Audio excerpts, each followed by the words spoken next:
어, 블레셋이 이스라엘을 격파했죠. 격파하고 하나님의 기회를 빼앗아 지난주 설교를 안 들어가지고 어떻게 된 상황이냐면 이스라엘이 전쟁을 했는데 져가지고 돌아와가지고 자기들은 이길 줄 알았는데 졌단 말이죠. 블레셋에. 그래가지고 야, 하나님의 임재가 없어서 그런 거야. 하나님의 임재를 확실하게 해야 되니까 하나님의 법궤를 가져와 해서 법궤를 가지고 왔어요. 그런데 그전에는 4,000명만 죽었거든요. 근데 이 하나님이 법궤를 가지고 나갔는데 3만 명이 죽어요. 이스라엘이 대패했죠. 그리고 법궤는 블레셋에 뺏깁니다. 그 상황이에요. 그래서 그 빼앗은 법궤를 블레셋이 아스돗에 자기들이 섬기는 다곤 우상 신전에다 넣어놔요. 그 신전 안에 다곤 우상이 있고 그 옆에다 놔둔 거예요. 법궤를. 법궤가 어떻게 생기신지 아세요? 그 법궤는 모양이 딱히 뭐 우상 이런 모양이 아니고 그냥 박스입니다. 박스. 상자. 그 상자예요. 상자에 옆에 고리가 달려있는데, 목소리마다 고리가 달려있는데 그 고리에다 짝대기를 끼워가지고 이제 제사장들이 드는 거예요. 근데 평소에는 이게 빼져 있겠죠. 박스예요. 박스 위에 뚜껑 있고, 뚜껑 위에 이제 그룹이라고 이제 천사 둘이가 이렇게 날개를 펴가지고 이렇게, 이런 식으로 이렇게. 거기가 이제 그 시온자? 뭐 그런 겁니다. 이게 법궤 별거 아니에요. 그 박스 안에 이제 십계명 돌판하고, 아론의 쌍난 지팡이하고, 뭐 그런 게 있는 겁니다. 뭐 어떤 형상이 아니에요. 그죠? 하나님, 기독교는 어떤 형상을 만들지 않아요. 절대로. 그래서 제가 지난 시간에 얘기한 건 이제 하나님께서 블레셋의 포로가 되셨다. 자발적으로. 왜 자발적으로 포로가 되셨냐? 이스라엘의 잘못된 신앙을 깨닫게 하기 위해서 자발적으로 포로가 되신 건데, 결론부터 얘기하면 이스라엘이 하나님을 이용해 먹으려고 하니까 하나님께서 열이 뻗치시가지고 이제 참다 못 참아가지고 이스라엘 피하게 하고 본인 스스로 포로로 잡히 가신 거다. 이렇게 표현했습니다. 이거는 이제 수사적 표현이에요. 실제로 그렇게 된 건 포로의 개념을 우리가 생각하면 이해하기가 쉬운 겁니다. 그렇게 이제 다곤 신전 안에 딱 넣어놨단 말이죠. 근데 아침에 일어나서 아스돗 사람들이 다곤 신전에 가보니까 우상이, 자기들이 섬기는 다곤 우상이 이렇게 앞으로 자빠져 있는 거예요. 넘어져 있는 거예요. 그래서 이게 뭔가 하고 다시 이렇게 세워놨어요. 다시 세워놓고 그 다음날 아침에 다시 가니까 다곤 우상이 이렇게 앞으로 넘어져 있는데 이번에는 목이 잘려있고 손이 잘려있는 거예요. 손봉이. 몸뚱이만 남아가지고 이제 자빠져 있는 거예요. 이게 어떤 의미냐면 하나님이 승리하셨다라는 거죠. 우상이라는 게 사실은 없잖아요. 그죠? 하나님 외에는 신은 없어요. 근데 이제 어쨌든 저들이 믿으니까 하나님의 법궤가 우상을 잡아뜨리고 하나님께서 그렇게 하신 거잖아요. 그죠? 하나님의 승리를 보여주는 거거든요. 이스라엘을 통해서 승리하시는 게 아니고 하나님께서 열받아가지고 야, 너네 나를 그따구로 이용해 먹을 거면 나 너네 없어도 나 혼자 가서 승리할 수 있어 해서 적진 혼자 들어가셔가지고 혼자 다 박살 내신 거예요. 그 의미입니다, 이게. 그런데 이 사건이 하나님의 승리라고 한다면 하나님께서는 왜 하나님의 하나님 되심을 이스라엘과 함께 해서 이스라엘을 통해 전쟁을 이기게 하시고 그렇게 하는 것으로가 아닌 이스라엘을 전쟁에 이기게 해서 하나님께서 영광 받으시는 것이 아니고 굳이 이스라엘을 패배시키시고 지게 만들고 하나님께서 포로가 되는 그 수모를 겪으시면서까지 이 일을 왜 이렇게 하시면서까지 그 역전의 승리를 만들어내시는가. 그 부분에서 우리가 이 본문을 통해서 우리가 생각을 해봐야 되는 겁니다. 왜 하나님께서 일을 이렇게 하실까? 그냥 이스라엘 도와주셔가지고 이스라엘 이기게 하면 자동적으로 하나님 영광 되시는 거 아닌가라고 생각하면 편하죠. 그렇죠? 근데 문제는 이 이스라엘 자체가 신앙을 잘못된 방향으로 나가고 있으니까 하나님께서 열이 받으신 거죠. 그래가지고 얘네들도 제끼고 쟤네들도 제낀 거예요. 그래서 다 나와. 내가 혼자 다 해볼게. 너네 없어도 내가 어떤 존재인지를 보여줄게라고 보여주신 것이 이겁니다. 지금 오늘 본문이에요. 말라기 1장. 근데 우리는 이제 왜 이렇게 일을 하시는지 의문이 들죠. 그래서 이제 이걸 살펴보기 위해서 말라기 1장 11절에 만군의 여호와가 이르노라 해 뜨는 곳에서부터 해 지는 곳까지의 이방 민족 중에서 내 이름이 크게 될 것이라. 각처에서 내 이름을 위하여 분향하며 깨끗한 제물을 드리리니 이는 내 이름이 이방 민족 중에서 크게 될 것임이니라. 이방 민족 중에서 크게 될 것임이니라. 자, 하나님께서 이방 민족에 잡혀가셨죠, 그렇죠? 근데 그 이방 민족에 가서 그들의 핵심적인 그 다곤 신전, 우상의 신전에 들어가서 하나님께서 이기셨단 말이죠, 그렇죠? 이방 민족 중에 크게 될 거다라고 말씀하시는 겁니다. 이 말씀이 오늘 본문과 동일하게 왜 하나님께서는 이방 민족 중에서 크게 되시고 영광을 나타내시려 하시는가를 생각해야 된다는 거예요. 왜요? 이스라엘 제껴두고 왜 하나님께서 굳이 이방 민족 안에 들어가셔가지고 거기에서 하나님이 높임을 영광을 받으시려고 하는가? 이 부분을 우리가 생각해야 된다는 거죠. 그럼 왜 하나님께서는 이스라엘과 함께 그럼 영광을 나타내려 하시지 않으시는가? 또 생각해 봐야 되는 거죠. 그것도 그죠? 왜 두 가지예요. 왜 하나님께서는 이스라엘 제끼고 이방 민족에 들어가셔가지고 혼자 스스로 당신님이 영광을 취하시려고 하는가 하고, 그러면 왜 이스라엘은 제끼셨나? 요거죠, 그죠? 이스라엘 역사에서 이것이 이제 이스라엘에게는 심각한 문제가 돼요. 역사적으로. 이스라엘은 하나님께서 선민으로 선택하셨죠, 그죠? 선택하시고 저들의 하나님이 되시기를 약속하셨습니다. 하지만 저들은 신앙의 실패로 결국 바벨론에 의하여 나라는 멸망하고 백성들은 포로로 끌려갑니다. 물론 그렇게 끝나요. 이스라엘의 역사는 끝납니다. 물론 하나님께서 약속하신 70년 뒤에 다시 회복이 되고 가나안 땅으로 돌아오지만 이스라엘에게 중요한 유의미한 의미로서의 역사는 바벨론에 의한 멸망으로 끝나요. 그 뒤에는 어떤 나라라고 할 수는 없어요. 나라가 세워지지는 않습니다. 반짝 하나님이 인정하지 않은 왕조가 세워지긴 하는데 그건 지네들끼리의 나라예요. 하나님이 인정하지는 않습니다. 이스라엘은 실패로 끝난 거예요. 하지만 이스라엘의 실패가 하나님의 실패는 아니라 그랬어요. 이스라엘이 실패한 거예요. 하나님께서는 분명히 이스라엘의 하나님이시고 이스라엘은 당신님의 백성인데 왜 저들과 함께 하는 일에서 실패하시고 이스라엘 밖에 이방 민족과 함께 당신님의 영광을 선포하십니까? 이스라엘을 선민이라고 해놓고 제끼시고 당신님이 그냥 혼자 가셔가지고 승리하셨단 말이죠. 왜 그렇게 하셨냐? 오늘 본문처럼 하나님께서는 이스라엘의 하나님이신데 저들에게 승리가 아닌 패배를 안겨주심으로 하나님께서 사로잡혀 가시고 그 적국에서 그것도 우상의 신전에서 승리를 왜 그렇게 이루셔야만 했는가?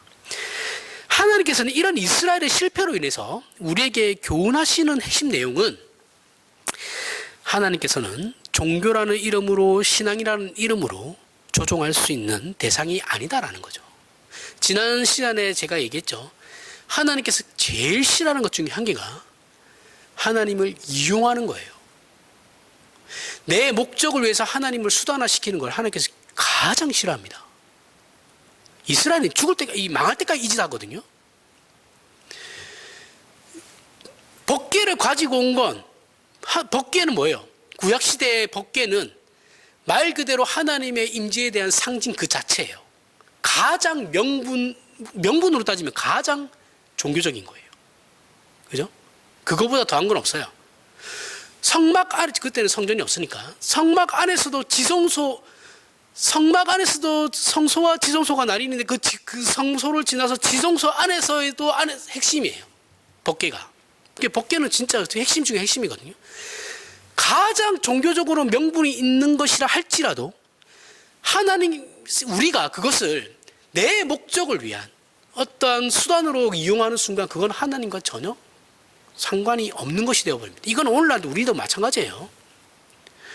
우리가 교회가 어떠한 교회가 할 수 있는 가장 명분적인 종교적인 것을 행위를 했다 할지언정 그게 하나님이 보시기에 합당한 일이 아니면 하나님과 전혀 상관이 없는 겁니다.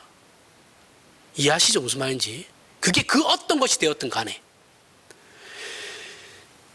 조종할 수 없어요.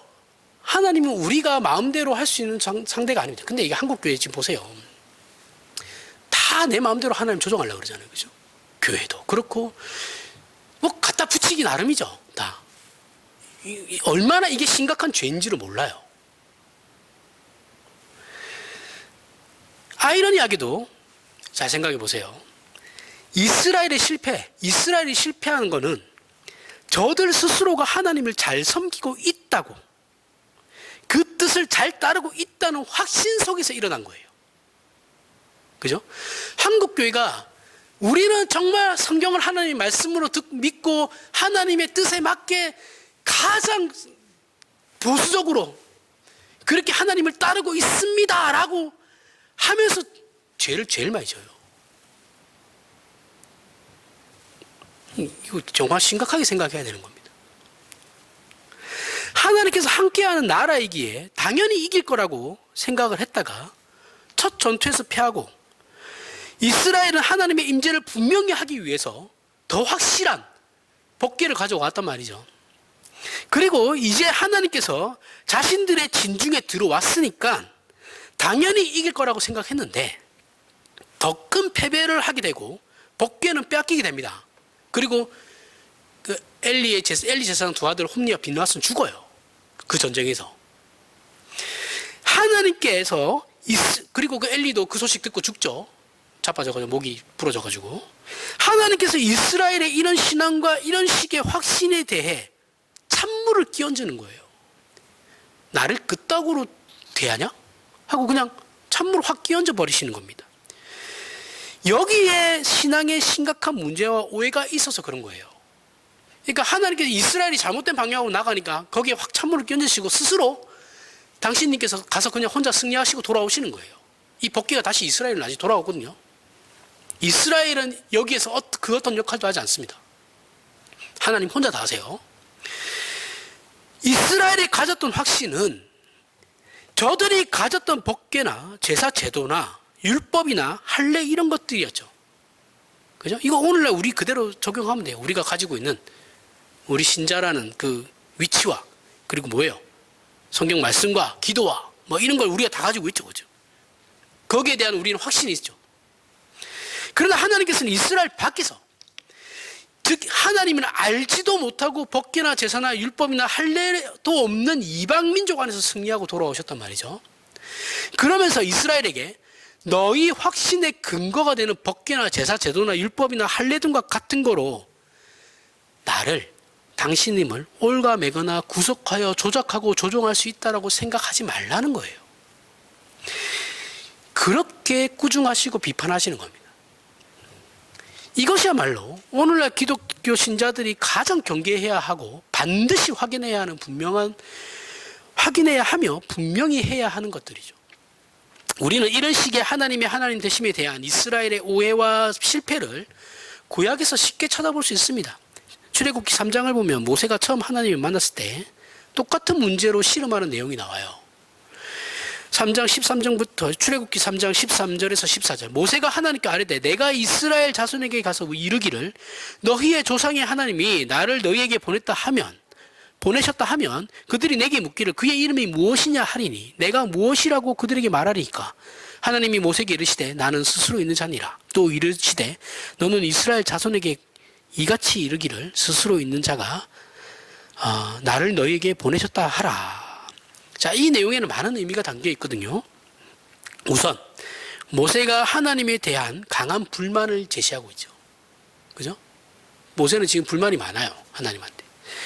왜 하나님은 내가 잘 나가던 시절에 그때 가졌던 소원, 내가 내 민족에 대한 가졌던 그 소원, 그리고 헌신에 대해서는 응답하지 않으시다가 도망자 신세로 권세도 없고 힘도 없는 이제 40년의 미디안 광야에서 양치기나 하고 있는, 이 목동이나 하고 있는 80세 먹은 이 노인이 되어서야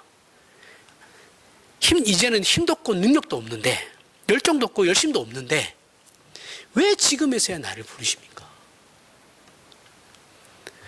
그때는 왜 안 부르시고 왜 지금 부릅니까? 지금 저는 아무것도 할 수 있는 게 없어요. 도대체 하나님은 어떤 분이시길래 일을 이렇게 하십니까? 이거예요. 여기에 대한 하나님의 답은 나는 스스로 있는 자다라는 거예요. 이해가 안 가시죠? 이 말의 의미는 하나님은 하나님의 하나님 되심의 조건이나 내용에서 외부의 도움이 필요하지 않고 외부와 연결되어 있지도 않으며 스스로 자존하시고 자족하시며 충만하신 분이다라는 거예요. 누구의 간섭도 받지 않고 누구의 도움도 필요하지 않으시는 분이 하나님이시다라는 거예요. 당연히 외부적인 것이 하나님께 영향을 미칠 수 없죠. 스스로 만족하시는 분이니까요. 스스로 계시고 스스로 존재하시고 스스로 만족하시는 분이니까. 사실은 다 필요 없어요, 하나님은. 그리고 하나님께서는 언제나 하나님으로서 하나님이신 분이시죠. 그죠? 하나님은 그냥 하나님이신 거예요. 뭐 거기에 보태고 빼고 할 게 없어요. 그냥 하나님은 하나님이세요. 때문에 하나님께서는 그 하나님이시기를 중단하실 수가 없어요. 스스로 계시는 분이기 때문에 그 하나님의 하나님 되심을 당신님 스스로가 포기하실 수도 없고 중단하실 수도 없어요. 그냥 하나님으로 쭉 가는 거예요. 디모데후서에 이렇게 나옵니다. 디모데후서 2장 13절에 우리는 미쁨이 없을지라도 주는 항상 미쁘시니 자기를 부인하실 수 없으시니라. 하나님은 항상 미쁘시기 때문에 당신님 스스로 당신님을 부인하실 수 없다라는 거예요. 하나님께서는 하나님의 하나님 되심을 변형하거나 왜곡하거나 차별하거나 중단하실 수가 없어요. 하나님께서는 늘 충만하시고 온전하신 분이시며 주권자이시고 능력자이시며 유일한 권위자십니다. 이 하나님은 먼저 뜻을 가지고 계획하시며 방법을 정하시고 내용을 만드시는 분이에요. 하나님만이 그렇게 하시는 거예요. 그러나 자칫 잘못하면 우리는 목적과 내용을 내가 정하죠. 그죠? 우리가 정하고 하나님은 그저 능력만을 필요로 하는 존재로 생각해요. 우리의 기도는 100% 이런 기도예요. 그죠? 하나님을 종교라는 이름으로 조종하려는 죄를 짓고 있어요. 굉장히 심각하거든요. 몰라요. 근데 이게 죄인지조차도 몰라요. 이스라엘이 반복해서 저지르는 죄가 이런 죄입니다. 역사 내내 동일하게 지어요. 우리도 우리 삶 내내 이런 죄를 지어요. 근데 죄인지를 몰라요. 이러한 이유로 인해서 이스라엘 안에 우상이 자꾸 등장하는 겁니다. 우상이란 능력은 있지만 생각은 없는 존재를 말하는 거죠. 그죠? 내가 우상이라는 걸 만들어 놓고 그에게 이 우상은 이런 걸 좋아해 라고 인간이 정해요. 그리고 그러한 것을 우상에게 해요. 그죠? 그러면 그 우상이 우리에게 그걸 줄 거라고 생각하는 거예요. 자신들이 원하는 건. 다른 건 필요 없어요. 우상하고 나와의 관계는 서로 필요해. 내가 네 좋아하는 거 줄게. 너 나 필요한 거 줘. 요거 관계밖에 없죠. 능력은 있는데 생각은 없어요. 우상은. 로마 신화, 그리스 로마 신화에 나오는 신들이 다 그래요. 생각이 없어요. 얘네들은. 그냥 탐욕 덩어리입니다. 욕망 덩어리에 탐욕 덩어리예요. 그게 제우스 신부터 해서 그 밑에 다 신들이 다 그런 애들이에요. 그 모질이들이에요. 거기서 주인공은 제가 얘기했죠. 주인공은 인간입니다. 인간. 그리스 로마 신화에서 주인공은 인간이에요. 굉장히 인본주의적인 그 신화거든요. 인간이 잘났다라는 거예요. 신도 저렇게 무능하다, 무식하다. 인간이 잘났어.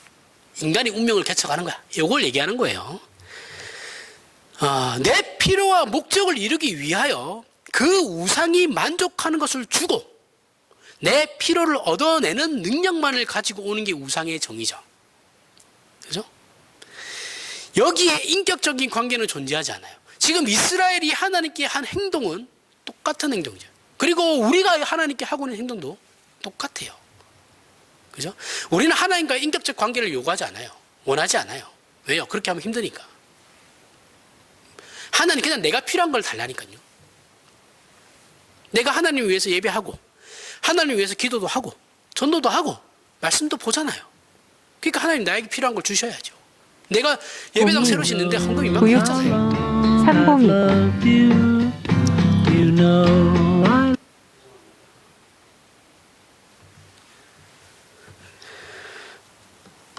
그렇게 했잖아요. 그럼 하나님 나에게 주셔야죠. 이렇게 되는 거죠. 이 이름은 하나님을 우상대접하는 거예요. 이해하시죠? 우리의 기도를 잘 생각해 보셔야 됩니다. 어떻게 기도해야 되나? 이것만 가지고도 내가 기도를 어떻게 해야 되는지 답이 나와요. 본문의 핵심은 이스라엘이 하나님을 이렇게 우상 취급하는 걸 하나님께서 도저히 참지 못하신다라는 거예요. 도저히 못 참아요.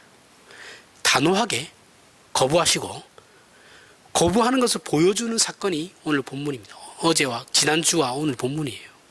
하나님께서 이스라엘의 지경 밖에서 이방 중에서 영광을 받으신다는 의미가 바로 이것이죠.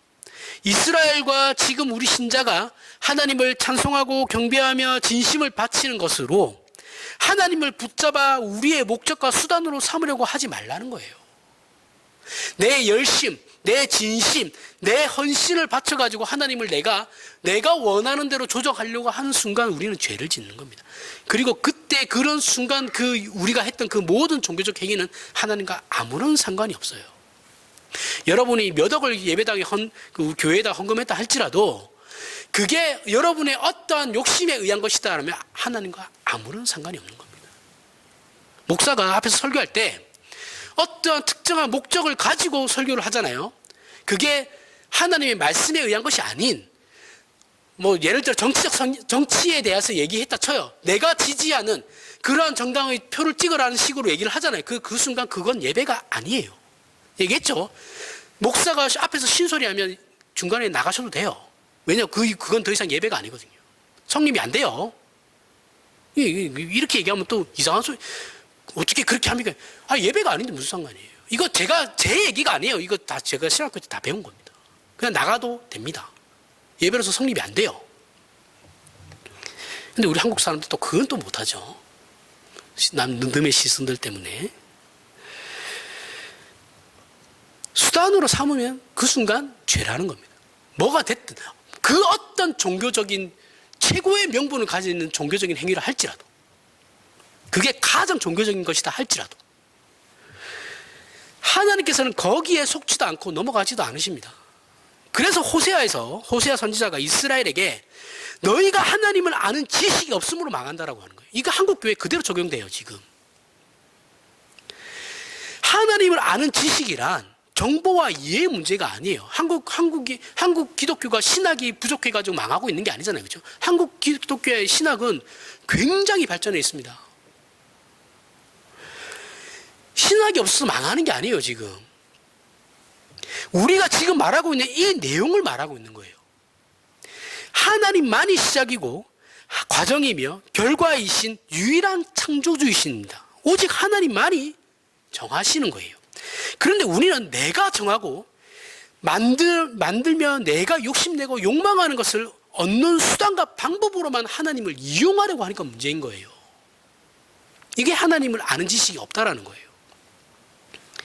이 문제에 대한 하나님의 굉장히 심도 깊은 꾸중이고 책망이 오늘 본문 내용이에요. 하지만 인간은 여기에 그치지 않죠. 여기에 그치면 인간이 아닙니다. 하나님을 수단과 방법으로 이용하여 자신의 욕심과 욕망을 채우려는 이런 인간의 생각들은 더 나아갑니다. 더 나아가서 이 하나님을 자기가 믿고 자기가 섬긴다는 것으로 하나님의 영광을 드러내는 것이 아니라 자신이 남달라서 그런 거라는 자기 증명으로 또 사용해버리죠. 수단으로만 이용할 뿐만 아니라 더 나아가가지고 내 잘남을 위해서 하나님을 이용해요. 이게 거의 극단입니다. 이거는. 이거 하나님께서 이스라엘 구약시대 내내 이스라엘에게 꾸중하는 거거든요. 그 반복된 실패가 오늘날까지 이어지고 있는 거예요. 지금 이 순간까지.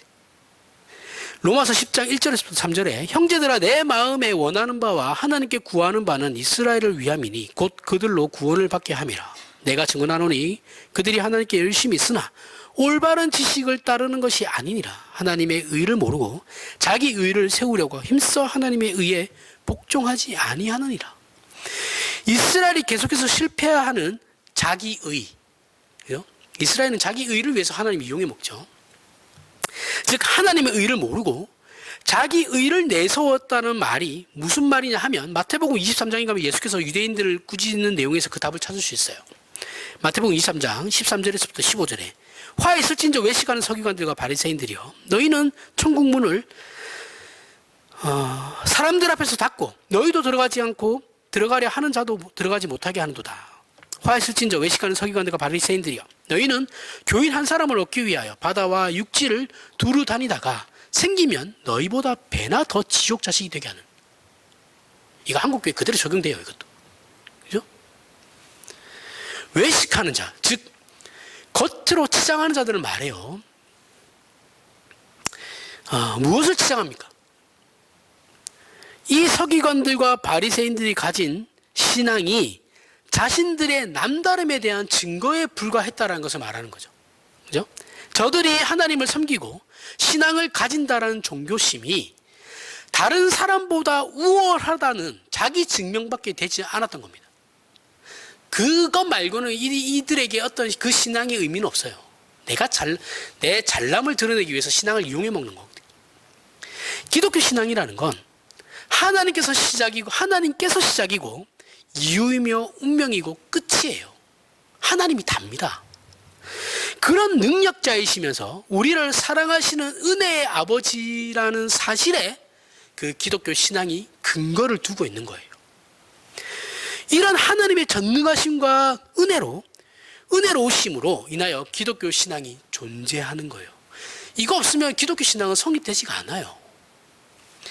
하지만 하나님의 주인 되심도 외면하고 하나님께서 은혜를 구해야 한다는 사실 앞에서 하나님과 나와의 관계가 내가 남다르다는 걸 증명하는 것에 불과한 것이라면 기독교 신앙은 더 이상 존재할 수 없고 하나님도 하나님의 자리를 잃게 되는 겁니다.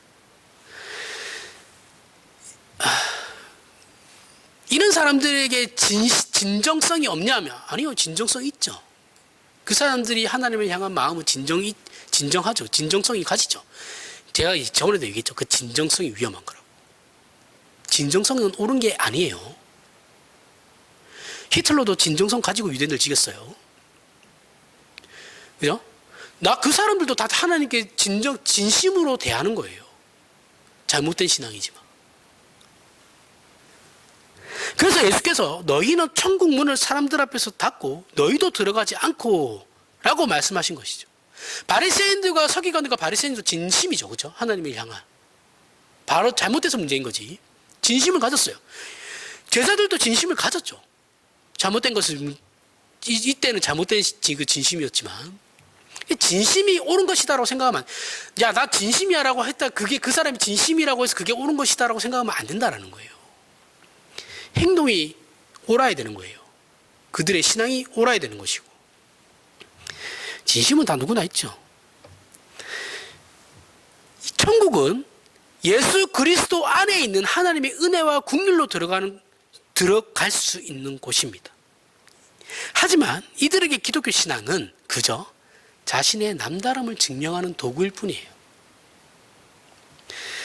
사실 이 문제는 기독교 안에서 언제나 큰 시험거리죠. 기독교 역사 내내 이건 큰 시험거리였어요.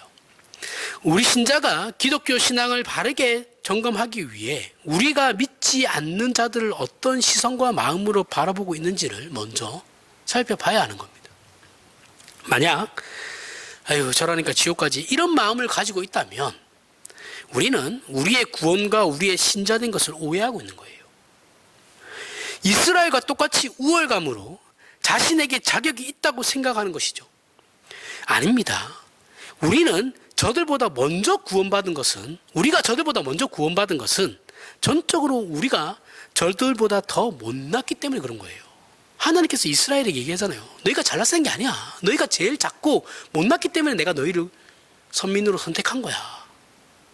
그대로 적용하시면 돼요. 이 말씀도. 하지만 이런 생각은 우리 마음속에서 자생적으로 나오지 않죠. 그죠? 이런 생각들이 내가 못났기 때문에 하나님께서 나를 먼저 구원하시고 이걸 내가 스스로 그런 생각이 나오나요? 아니에요. 그렇죠? 이거는 가르침을 받고 의지를 가지고 이런 생각들을 계속해서 해야 되는 겁니다. 그죠? 억지로 이런 생각들을 해내야 돼요. 왜요? 우리의 본성이 이런 생각이 익숙해 있지 않기 때문에 그런 거예요. 우리의 죄성 때문에 그런 거예요. 우리는 입으로는 저들을 불쌍하다고 말하면서도 경멸의 눈초리로 쳐다봐요. 이것이 지금 우리 신자들의 문제이고 이스라엘 역사 내내 가장 큰 문제였으며 이스라엘의 실패는 여기에 기인하는 겁니다. 이스라엘의 이 실패가 오늘날 그대로 우리 신자들의 실패가 되고 있어요. 마태복음 5장 20절에 내가 너희에게 이르노니 너희 의가 서기관과 바리새인보다 더 낫지 못하면 결코 천국에 들어가지 못하니라. 여기서 말하는 의는 자기 증명용 의여서는 안 되는 거예요. 자기 증명용 의를 말씀하시는 게 아니에요. 서기관과 바리새인보다 더 나은 의를 얻으려면 예수를 믿는 방법밖에 없어요. 언제나 예수 안에서 하나님의 은혜와 자비하심에 근거한 의여야 하는 거예요. 내가 잘나서가 아니라 하나님의 그 자비, 사랑과 은혜와 그 자비를 근거로 한 의여야 한다라는 거예요. 우리는 자기 의가 우리를 얼마나 혼돈케 하는지를 알아둘 필요가 있습니다. 우리나라 역사에서 조선이라는 나라를 세우고 유지할 수 있었던 가장 큰 나라의 기둥이 되었던 사상이 유교죠. 그죠? 이 유교가 주장하는 것이 자기의죠. 자기 잘남이잖아요. 그죠? 선비들은 지 잘난 맛에 사는 사람들이에요. 양반들. 그 자부심이죠. 자부심 하나로 살아가는 사람. 그러니까 선비들은 가난해도 대쪽 같다라는 말, 가난하고 막 이렇게 살아도 대쪽 같은 이유가 뭐예요? 그 유교라는 그런 것 때문에 자기의가 드러나기 때문에 그런 것이죠. 그래서 양반은 아무리 추워도 곁불 찌지 않고 물에 빠져도 개염치지 않는 겁니다. 그죠? 내 잘남이에요. 내 잘남. 여기에 들어있는 자부심이 얼마나 강한 것이냐면 그 조선의 선비들은 칼로 자신의 의를 내세우는 것이 추구하는 게 이제 일본의 사무라이들이거든요. 사무라이들은 말 필요 없어요. 네가 만나 내가 만나는 그냥 칼짓 대결하면 돼요. 이기는 사람이 맞는 거예요. 강한 사람이 맞는 거예요. 살아남은 사람이 오는 거예요. 이 사무라이는. 그 칼도 무서워하지 않는 정신을 만들었어요. 유교가. 정말 강했습니다. 이스라엘은 말하자면 하나님을 믿는다는 것을 조선의 선비들이 가졌던 유교와 같은 식으로밖에 이해하지 못했어요. 그래서 하나님으로부터 통렬하게 꾸중을 듣고 오늘 본문에서는 블레셋과의 전투에서 패하고 법궤마저 빼앗겼으며 결국에는 이 바벨론에 의해 나라가 망하고 나중에는 예수 그리스도께서 오시기까지 하신 거예요. 따라서 우리 기독교 신자는 하나님과 우리의 관계나 우리가 마음으로 믿고 입으로 시인하는 신앙 고백의 내용들은 우리 자신의 공로나 조건에 의해서 성립된 게 아니다라는 걸 분명히 인지하고 아셔야 된다는 거예요. 자신이 스스로 하나님 앞에 나올 자격이 없고 무엇을 요구할 조건이 있다고 생각하면 그 사람에게는 기독교 신앙이라는 것이 존재할 수 없습니다. 미안한데. 기독교 신앙은 언제나 은혜 위에서만 성립이 돼요. 로마서 5장 6절에서부터 8절에 우리가 아직 죄인 되었을 때의 기약대로 예수께서 경건하지 않는 자를 위하여 죽으셨도다. 의인을 위하여 죽은 자가 쉽지 않고 선인을 위하여 용감히 죽는 자가 혹 있거니와 우리가 아직 죄인 되었을 때 그리스도께서 우리를 위하여 죽으심으로 하나님께서 우리에게 대한 자기의 사랑을 확증하셨느니라. 우리가 아직 연약할 때, 우리가 아직 죄인 되었을 때라는 건 우리에게 아무런 자격도 조건도 없을 때를 말하는 거죠. 그렇죠? 제가 늘 강조하는 말씀 중에 한 개지 않습니까? 우리는 하나님을 알지 못했고 그러니 우리의 필요를 위해서 하나님께 기도하지도 못했어요. 그때 막말로 하나님께서 우리에게 갚으셔야만 했던 어떤 조건을 만들어낼 수도 없었던 그때 우리가 하나님께 어떤 것을 해가지고 조건이라고 내세울 수 만한 것도 그런 것조차도 할 수 없을 때 그때 하나님께서 근거와 이유가 되신 겁니다. 우리의. 먼저 그래서 시작하신 거예요. 오늘날 그래서 오늘날 저와 여러분의 구원이 이루어진 겁니다. 우리는 아무것도 몰랐어요. 아무것도 모르는 상태에서 하나님께서 먼저 찾아오신 겁니다. 그러나 앞에서 살펴봤듯이 우리는 이스라엘이 그랬던 것처럼 우리의 구원과 신앙이 마치 우리에게 근거와 이유가 있기 때문이다라고 생각해요. 내가 무언가를 했기 때문에, 내가 이러한 종교 생활을 열심히 했기 때문에, 자기 안에 가치가 있다고 생각하는 것, 이것이 우리의 인간의 본성이자 죄성이에요. 40일 금식기도 했더니 이렇게 아니에요. 그거는 그 사람이 40일 금식기도 안 해도 들어줄 거였어요.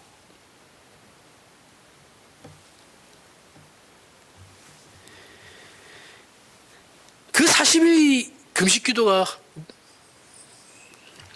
명함에 받고 다니죠, 그죠? 40일 금식기도 몇 회. 그게 자기 의예요. 죄송한데 그 40일 금식기도는 굉장히 종교적이죠, 그죠? 굉장히 종교적인 겁니다. 근데 그게 그렇게 되는 순간 하나님과는 아무런 상관이 없는 것이 되는 거예요. 이해하시죠? 무슨 말인지. 자기 의예요, 자기 의. 어쩌라고 40일 금식기도 했는데. 난 아무도 안 했는데요. 뭘. 어쩌라고요. 40일 금식기도 했는데 왜 그래요, 사람이. 하나님 없이 인본주의적으로 생각하면 인간은 그런 대로 괜찮은 존재인 건 맞아요. 그죠? 그러나 하나님께서는 당신님 없이 우리 스스로의 능력과 소원으로 우리라는 존재와 내용을 만드시지 않고 하나님께서 우리를 만드실 때 가졌던 그 목적대로 우리를 만들어 가길 원하시는 거죠. 하나님께서는 당신님의 자녀를 만들고 싶으신 거예요. 이용해 먹는 게 아니고 잘난 애를 만들려고 하는 것도 아니에요. 그냥 하나님이 자녀를 만들고 싶으신 거예요. 무엇을 내용으로 하고 싶으신 것입니까? 그러면 하나님을 닮은 자를 만드시려는 거예요. 그 신적 성품에 동참하는 자를 만들려고 하시는 거예요. 거룩한 자로 의와 진리와 평강과 영광을 만들려고 하시는 것입니다. 그래서 세상을 주는 것보다 하나님을 우리에게 주시는 겁니다. 이 문제 때문에 우리의 신앙은 늘 갈등이 일어나고 올바른 기도를 하지 못함으로 우리가 하나님께 구하는 걸 얻지 못하는 결과가 반복적으로 일어나는 거예요. 백날 제가 늘 얘기해요. 백날 내가 원하고 내 욕망을 기도해봐야 하나님께서 그거 안 들어주신다는 거예요. 내가 이웃에게 좀 더 따뜻한 사람이 되기 위해서 그러한 기도를 해보세요. 하나님께서 안 들어주시나. 들어주세요, 그런 거.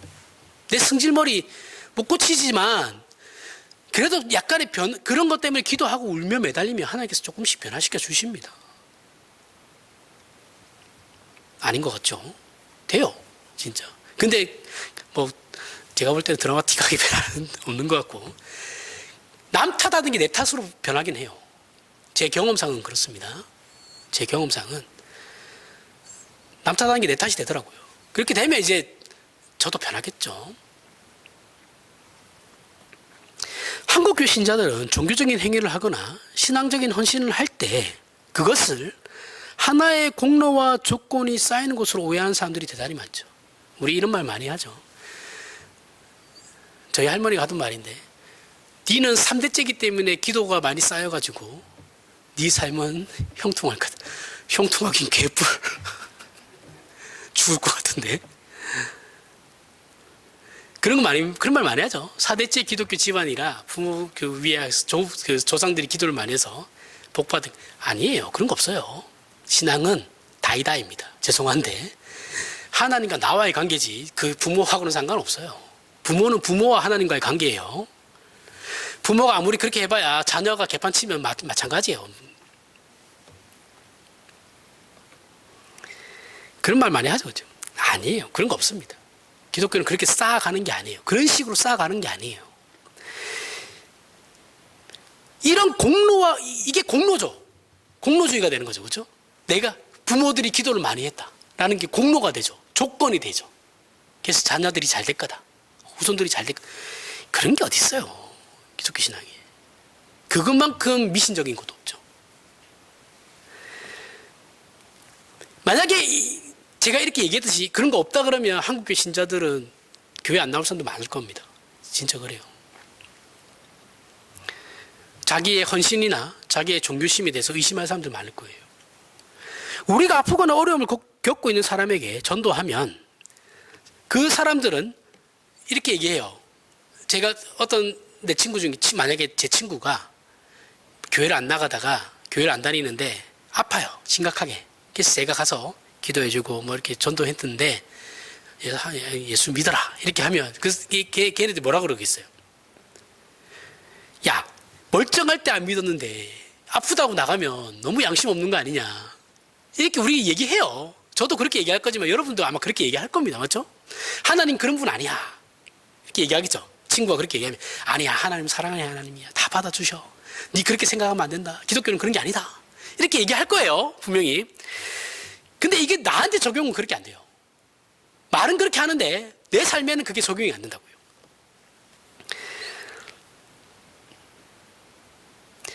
막상 우리 신자가 하나님께 기도할 때는 하나님께서 자기 기도를 들어줄 만한 어떤 조건이 있어야 된다고 생각하는 거예요.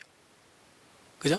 그 친구에게는 야, 하나님 아무런 조건 필요 없어, 네가 하나님만 믿으면 돼, 예수만 믿으면 돼 라고 해놓고 자기는 기도할 때 아씨, 내가 이것도 안 했고 저것도 안 했는데 하나님께서 내 기도를 들어주실까, 이 생각 대번에 한단 말이죠. 그죠? 안 맞잖아요. 그 친구에게는 하나님이 아무런 조건 안 받고 내 기도에는 하나님이 어떤 조건을 다시나요? 아니에요. 그죠? 아무런 조건 필요 없습니다. 그래서 어떻게 해요, 우리는? 그러한 마음이 드니까 철야기도 하고 금식기도 하는 거죠. 물론 그 금식기도 하고 철야기도 하는 것 자체가 나쁜 건 아니에요. 아닌데 우리는 이 열심과 진심과 눈물과 그 철야기도와 금식기도라는 것을 조건으로 삼단 말이죠. 이러면 문제가 되는 겁니다. 하나님, 제가 철야까지 했잖아요. 제가 금식까지 했잖아요. 물론 우리의 간절함에 대해서 하나님께서 무시하는 건 아니에요. 그 간절함은 하나님께서 받으세요. 간절함까지도 무시하는 건 아닙니다. 간절함은 받으시는데 그걸 조건으로 삼아버리면 이스라엘과 다를 것이 없어져 버리죠. 간절함까지만 받으시는 겁니다. 이러면 어떤 문제가 발생하느냐면 대충 믿고 있다가 위기가 닥치잖아요. 그러면 진짜 기도하러 나가야 할 때 기도를 못해요. 왜요? 내가 쌓아놓은 조건이 없거든. 그죠? 평소에 잘 못하다가 하나님께 빡 한 대 맞았어요. 그래가지고 당장 기도를 해야 되는데 자기는 교회도 제대로 안 나갔고 예배도 기도 생활도 제대로 안 했고 신앙생활도 제대로 안 했는데 하나님께서 내 기도 들어주실까라고 하면서 기도를 안 해요. 하나님께서 기도하라고 지금 그렇게 하고 계시는 건데 정작 기도해야 될 때 기도를 못하게 되는 일이 생기는 겁니다. 기독교 신앙은 그런 게 아니다라는 거죠. 하나님께 무엇을 내놓을 만큼 평소에 쌓아놓은 게 있어야 한다라고 생각하는데 그렇지 못해서 정작 기도가 정작 필요할 때는 기도를 못하는 이러한 일들이 발생하면 안 되잖아요. 그죠? 이건 하나님을 아버지라 부르는 신자의 신분과 위치를 스스로 놓치고 있는 거예요. 굉장히 심각한 문제가 발생하는 거죠. 우리 신자는 환경과 조건에 상관없이 언제나 하나님 앞에 나아갈 수 있어요. 여러분 잘나서 예배하러 나온 거 아니에요. 조건 따지면 우리 여기 하나님 앞에 예배할 수 있는 사람 아무도 없습니다. 아니요, 목사님 저는 이번 주 굉장히 경건하게 보냈어요. 이번만큼은 하나님께 떳떳하게 나아갈 수 있습니다. 개소리예요. 그 사람이나 개차반으로 살아서 예배 드리러 온 사람이나 똑같아요. 하나님 앞에서. 조건을 보지 않으신다고요. 내가 더 경건한 마음으로 예배를 드리니까 저거보다는 낫겠지, 저 졸고 있는 애보다는 낫겠지. 아니에요.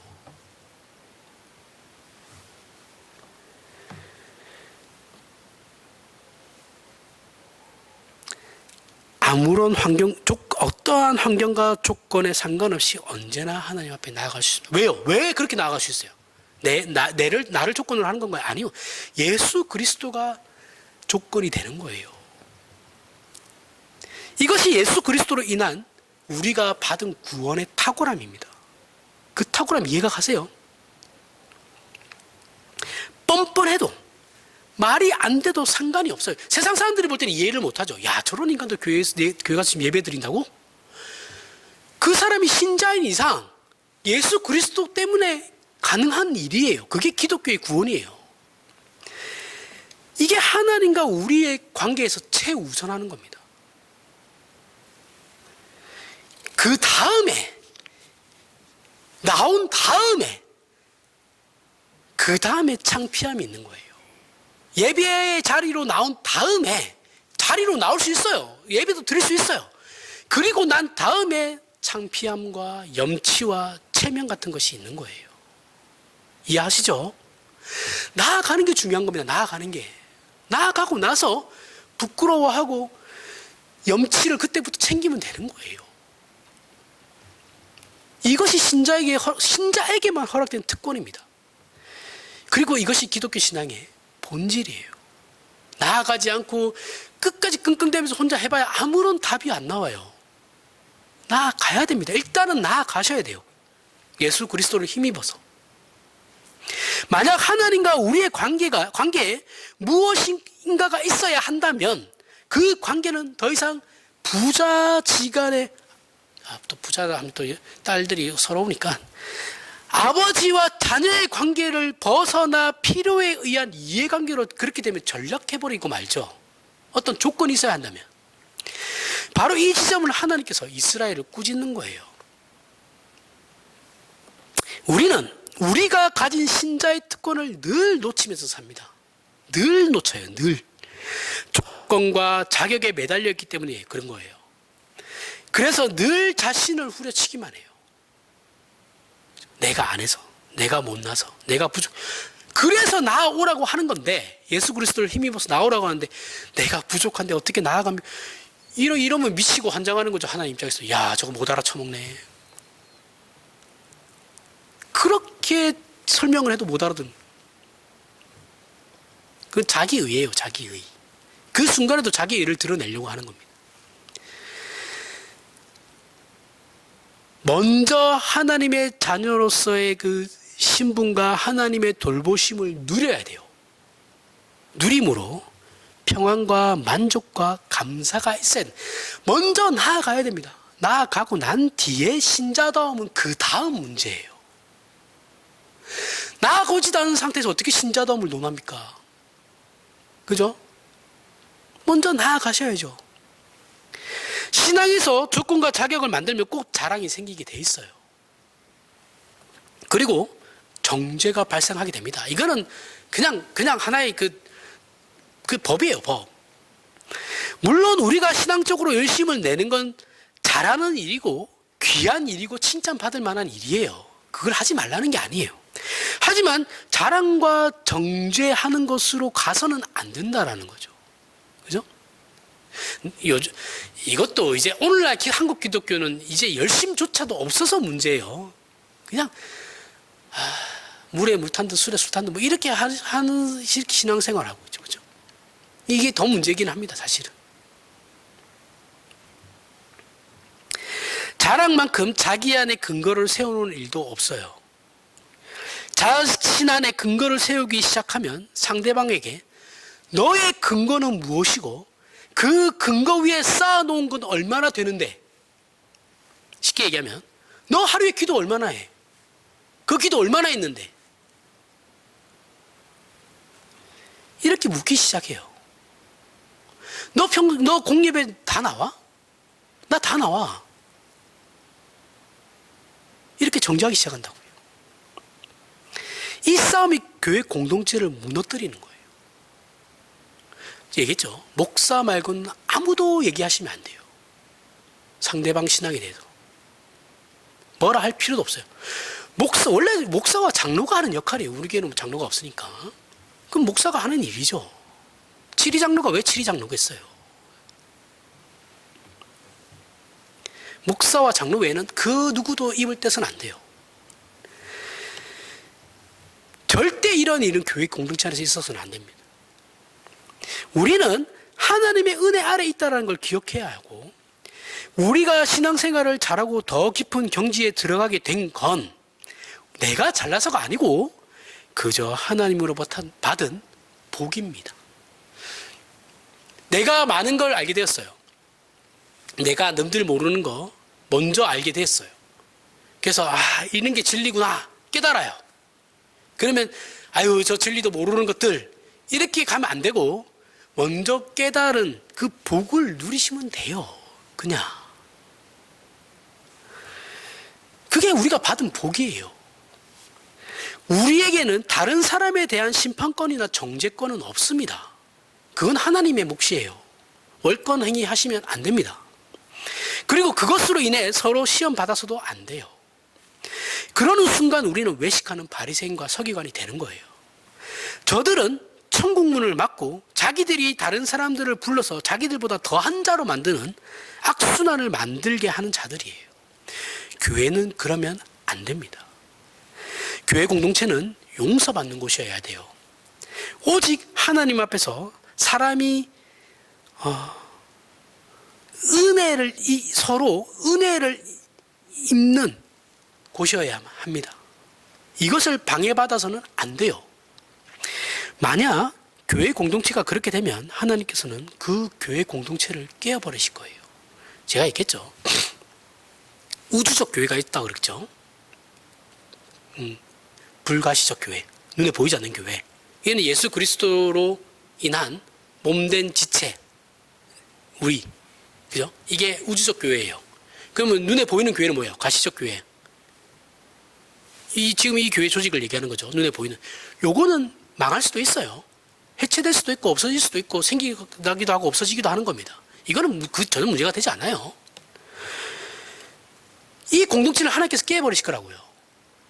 이스라엘을 바벨론의 포로로 넘기셨지. 교회 공동체가 이 하나님을 본문에 나오는 이스라엘처럼 제사 제도, 즉 예배 의식, 우리가 얘기하는 그 예배 의식으로 붙잡아 놓거나 공로나 조건 경쟁으로, 교회 안에서 그 신앙 경쟁시키는 사람들 있죠. 서로 경쟁으로 말미암아 또는 열심과 진심으로 하나님을, 우리 교회가 하나님을 붙잡아 놓으려고 한다면 하나님께서는 그 교회 공동체를 흩으실 거예요. 우리 교회만 은혜가 있어 흩으실 겁니다. 이건 너무나 당연한 일이에요. 하나님은 유일하신 하나님이시고 은혜로우신 하나님이시며 우리의 아버지십니다. 이것이 우리의 믿음의 전부이고 그러하기에 우리에게 신앙적인 책임과 실천이 요구되어지고 있는 겁니다. 이건 조건으로서가 아니고 우리 신자의 자랑과 감사로서, 그리고 진정한 하나님께서 목적하시는 인간의 가치로서 요구되어지고 있는 것이 조건이 아니에요. 이 신자된 복된 삶을 이제는 정말 누릴 수 있는 저와 여러분이 되길 바랍니다. 기도하겠습니다. 하나님 아버지, 은혜를 감사합니다. 하나님께서는 우리 아버지시고 우리는 하나님의 자녀입니다. 하나님의 하나님 되심은 그 무엇으로도 구속하거나 변형시킬 수 없습니다. 우리의 믿음 없음과 못난 것을 돌아보시고 오직 하나님의 하나님 되심으로 은혜로 찾아오신 하나님을 증거하며 그 안에서 우리의 존재와 삶을 기뻐하는 신자의 마땅한 책임을 감당하는 우리가 되게 하여 주시옵소서. 예수님 이름으로 기도합니다. 아멘.